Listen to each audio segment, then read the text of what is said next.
Hey, welcome back to Car Talks, where I rant, ramble, rave, and word vomit my thoughts on training, life, and fitness, and talking about complicated programming schemes.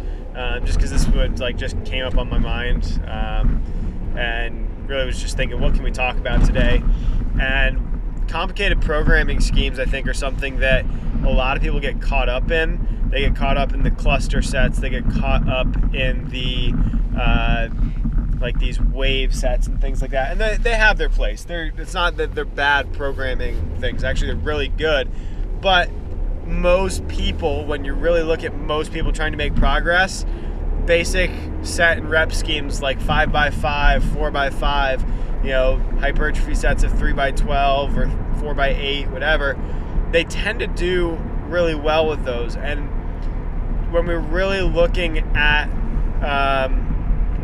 using some of those more complex training, methods, what we really need to understand, I think, is that there's training age, and you can break that down in number of years of structured training, or you can also think about total number of hours of training.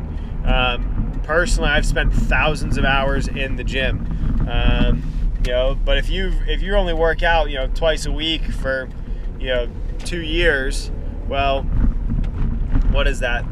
Let's just say you do 2-hour workouts a week for a year. That's 104 workouts. So 208 hours of training over the course of 208 hours of training over the course of 2 years, right?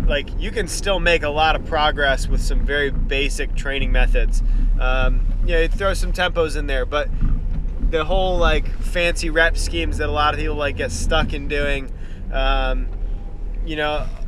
they're great, but when you really look at where they were derived for and who they were derived for, is people with higher training experiences and training backgrounds.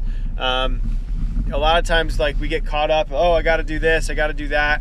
I actually know a young coach who gets caught up in doing some of this stuff, and we don't really need to get caught up in doing stuff super complex. For most people, basic stuff works the best.